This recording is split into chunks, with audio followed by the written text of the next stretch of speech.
떨어질 때마다 사는 거 솔직히 쉬운 줄 알았거든요. 그런데 매일이 폭락이고 뉴스마다 공포 얘기가 막 나오면 진짜 이 악물고 매수 버튼을 눌러야 되더라고요. 근데 그렇게 매수를 해도 수익률이 플러스 142에서 하락장으로 마이너스로 뒤집어지는데 이거 겪어본 사람만 아는 심정이에요. 그런데 정말 놀랍게도 이 모든 감정을 다 이기고 4년간 QLD만 계속 모아온 엄청난 분이 있습니다. 웅덩이 매매법으로도 이제 유명한 디벨론몽님인데요. 최근 영상을 보니까 거의 뭐 투자 자금이 2억을 투자하셔서 거의 8억 가까이 되어 있으시더라고요. 그래서 오늘은 직접 확인을 해봤습니다. QLD, TQQQ, 뭐 속셀 이런 레버리지 ETF를 폭락 때마다 적립식으로 모았다면 4년 동안 계좌가 어떻게 움직였을까? 오늘 영상 다 보시면 이 과거 데이터를 보면서 이거 나도 할 수 있을까? 라고 이제 머릿속으로 시뮬레이션을 해보실 수 있을 거예요. 그럼 바로 보시죠. 자, 먼저 이분 얘기를 좀 해야 될 것 같아요. 디벨로몽님은 그 유튜브에서 이 본인의 계좌를 몇 년째 이제 공개해 오신 분입니다. 이 기록을 따라 올라가 보면 4년 전이 나오는데 4년 전이면 2022년도거든요. 이때가 나스닥이 고점 대비 한 30% 빠지고 QLD는 65% 빠지고 TQQQ 같은 경우에는 82.92%가 빠지던 엄청난 시기였죠. 사실 저는 결론적으로 수익이 뭐 2억에서 8억 됐다 뭐 이런 결과도 엄청나긴 했지만 사실 이 과정이 진짜 엄청난 것 같아요. 저 같은 경우에는 이렇게 하락장이 펼쳐지면 버티는 것까지는 할 수 있을 것 같거든요. 근데 하락장에 내가 정해놓은 규칙대로 계속 매수를 한다? 와, 저는 못할 것 같아요. 아마 그런 4년이 쌓여서 지금 계좌가 되었을 거라고 생각을 합니다. 자, 이분이 쓰시는 방법이 웅덩이 매매법인데 이분이 이제 평소에는 매수를 안 해요. 그럼 이제 매달 정해진 만큼 현금이 쌓이겠죠? 그러다 주가가 어떤 이 정해진 규칙에 맞으면, 즉 차트에 이렇게 웅덩이가 파이면 그때 이분이 정해둔 규칙에 맞춰서 매수를 하는 겁니다. 디벨롭몽님이 공개적으로 얘기한 규칙은 4단계인데요. 첫 번째로 주가가 21선을 터치를 하면 내 현금의 5에서 10%를 2회로 나눠서 사고요. 그리고 주가가 여기 있는 요 61선을 터치를 하면 예수금의 50%를 3회 분할해서 매수를 하고요. 그리고 마지막으로 이게 121선인데 121선을 터치를 하면 50%를 5회 분할 매수를 합니다. 그리고 마지막으로 121선 아래에서 RSI가 50 밑으로 내려가면 남은 현금을 5회에 걸쳐서 집어넣는다. 뭐 이런 규칙입니다. 이러면 전체적으로 얕은 하락에서는 조금만 들어가고 하락이 깊어질수록 더 비중이 이제 커진다. 아마 디테일은 조금씩 달라질 것 같아요. 예를 들어서 이동평균선에 뭐 닿는 시점에 매수를 하는지 혹은 그 다음날 매수를 하는 건지 뭐 이런 디테일들이 있는데 제가 테스트를 해본 거는 다음날 매수로 했습니다. 즉 전날 닫고 가격이 다음날 내려왔다면 그 다음날 시가로 사는 걸로 테스트를 좀 해봤고요. 만약에 다음날 시가가 이동평균선 위로 올라와 있다면 뭐 그럴 수도 있잖아요. 이렇게 왔다 갔다 할 수 있으니까 만약에 위로 올라와 있다면 안 사는 걸로 저는 테스트를 했고 사실 디벨롭몽님이 정확히 뭐 며칠 간격으로 종가인지 시가인지 언제 매수한지는 알 수 없지만 그냥 하루 간격이라고 가정을 하고 테스트를 돌려봤습니다. 그리고 분할 매수를 하던 중에도 만약에 가격이 이동평균선 위로 올라오면 더 이상 이제 웅덩이가 아니라고 판단을 해서 매수를 중단하는 걸로 테스트를 해봤어요. 자, 이렇게 코드를 만들어서 진행을 했고요. 뭐 QQQ나 뭐 QLD나 TQQQ나 이런 데이터들을 인터넷에서 가져와서 백테스트 결과를 외부로 표시하는 코드를 만들어 봤습니다. 먼저 매수 타이밍을 좀 볼게요. 여기 있는 이 회색 점들이 매수 타이밍인데요. 뭐 이렇게 떨어지는 시점들, 뭐 이런 시점들 있죠? 이런 시점들, 이런 시점들에 매수를 했다는 걸 이제 확인을 할 수가 있네요. 그래서 폭락장에 이제 떨어지는 시점에 이게 이제 매수 타이밍이라고 보이고요. 그리고 전체적으로 봐도 나머지를 다 지우고 보면 이렇게 떨어질 때 매수를 이렇게 하락의 지점들이죠. 이때 매수를 한 거를 볼 수가 있습니다. 자, 결과를 한번 볼게요. 종목병의 결과를 한번 보면은 월에 350만 원씩 투자했다고 가정을 하는 겁니다. 그럼 약 한 2억 정도 되거든요. 여기 보면은 원금이 한 2억, 1억 9,600만 원, 1억 9,900만 원 뭐 이렇게 되니까 2억 가까이 됩니다. 그 2억이 QLD로 이제 웅덩이 매매법으로 매수를 했다면 4억 5천만 원, 4억 6천만 원 정도 룰대로 했다면 이렇게 됐을 것이다 라는 건데 디벨롭몽님이 공개하는 7억에서 8억까지의 수치랑 좀 다르죠. 아마 뭐 추가적인 방법을 더 만드시지 않았나 싶어요. 그것도 아마 멤버십을 통해서 공개하신 것 같고요. 사실 적립식이랑 비교해 봤었을 때 그렇게 큰 차이는 없어요. TQQQ를 봐도 QLD로 했었을 때보다 더 수익률이 좋긴 하죠. 왜냐면 더 급격하게 올랐으니까. 그래서 한 5억 7천만 원 정도 되어 있을 거고요. 웅덩이 매매법으로 했다면.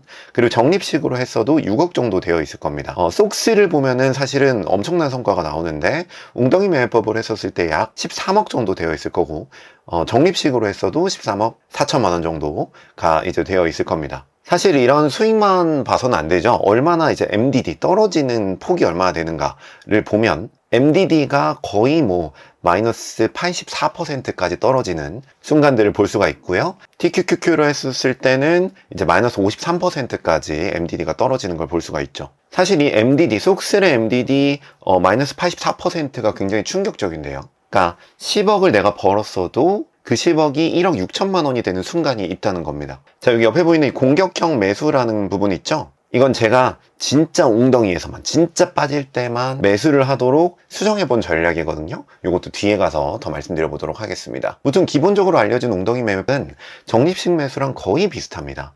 초반은 좀 다를 수 있는데 어느 정도 이제 돈이 쌓이고 나면 그 이후부터는 비슷해져요. 결론적으로 웅덩이 매매법은 내가 이 매매법을 시작한 초반에 만약 폭락장을 겪는다 라고 한다면 적립식 매수보다는 아주 조금 덜 하락한다가 아마 좋은 점이 아닌가 싶습니다. 그러면 진짜 그냥 떨어질 때 살 수는 없을까? 그래서 제가 공격형 매수라는 방법을 좀 여러분들한테 소개를 해드리려고 하는데 이건 나스닥 100이 전고점 대비 얼마나 떨어졌느냐로 매수 시그널을 잡는 겁니다. 그러니까 평소에는 그냥 돈을 계속 모아가는 거예요. 350만 원은 계속 모아가다가 나스닥이 QQQ가 평소 대비 10%가 떨어졌다 라고 하면 모아놓은 돈의 30%를 들어가는 거고 평소 대비 15%가 떨어졌다 라고 하면 남은 예수금의 50%를 들어가는 거고 만약에 20%가 떨어졌다 라고 하면 현금을 전부 매수하는 겁니다. 매수는 각각 이 하락 시그널이 발생을 하면 3일로 이제 분할해서 매수를 하고요. 매수를 하는 상황에서 신고가를 다시 찍으면은 단계를 다시 리셋을 하는 거예요. 그리고 이 하락의 기준을 제가 QQQ로 잡았거든요. 즉 나스닥이 하락한 시점에 레버리지를 산다. 즉 말 그대로 웅덩이가 나온 시점에 레버리지를 매수한다 라는 거죠. 근데 여기서 문제는 사실 여기서부터 여기까지 현금을 계속 들고 있어야 되잖아요. 그리고 여기서부터 여기까지도 현금을 계속 들고 있어야 돼요. 그래서 어떻게 보면 현금 보유 기간이 굉장히 길단 말이죠. 그래서 현금은 이게 4% 연 4% 수익률로 꾸준히 올라가는 BOXX라는 ETF가 있거든요. 이 BOXX를 매수를 했다라고 가정을 해놓고, 즉 여기서부터 여기까지는 BOXX를 들고 있다가 떨어지는 순간이 오면 그 BOXX를 팔고 레버리지 ETF를 이때 나눠서 하는 겁니다. 이러면 진짜 웅덩이에서만 사고 나머지는 진짜 안 사는 거거든요. 자, 결과를 한번 보도록 할게요. 보면 공격형 대기 이 전략이고요. 수익률이 QLD에서는 4.21억으로 조금 낮고요. TQQQ도 5.27억으로 조금 낮고, 단 속슬 같은 경우에는 19억까지 올라가는, 사실 성과로는 속슬이 이제 공격형 대기에 조금 더 맞는 전략일 것 같고, 무엇보다 MDD가 사실 되게 중요한데, 이 공격형의 MDD, 정말 웅덩이에서만 사는 MDD가 이 웅덩이 매매법이나 적립식 매수법보다 더 낮은 걸 볼 수가 있고요. 속슬 같은 경우에는 어마어마하게 개선된 걸 볼 수가 있죠. 그리고 이게 수익이 BOXX가 4%라서 그렇죠. 조금 더 개선한다면 아마 또 다른 결과가 나오지 않을까라는 생각이 듭니다. 이런 식으로 웅덩이 매매법이라는 어떤 개념을 여러 가지 변형을 통해서 만들어낼 수 있지 않을까라는 생각이 좀 들고요. 자, 마지막으로 제 개인적인 생각을 좀 말씀을 드리면, 이번에 코드를 돌리면서 이제 매수 기록을 보니까 특히 2022년도에 이 폭락장, 여기 폭락장이라고 되어 있는 이 시점에 뉴스마다 경기 침체 얘기가 너무 많이 나오는 시기였었어요. 근데 적립식이든 웅덩이 매매법이든 이 구간에도 규칙대로 사야 되는 거죠. 결국 이 수익이 이렇게 나오려면, 최종적인 수익이 이런 식으로 나오려면 하락장에서도 매수를 멈추지 않았을 때만 가져갈 수 있는 숫자입니다. 디벨롭몽님은 어떻게 이 하락장에서도 매수를 할 수 있었을까?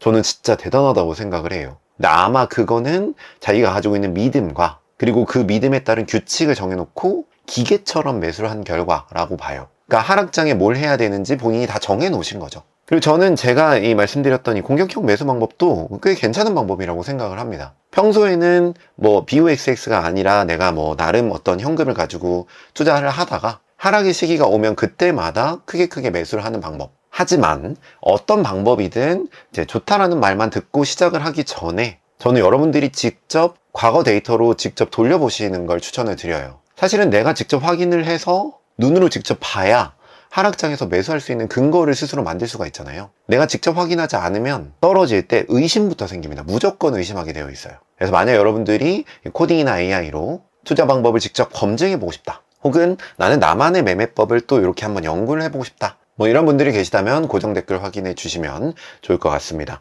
자, 오늘 영상은 여기까지 한번 진행해 보도록 할게요. 감사합니다.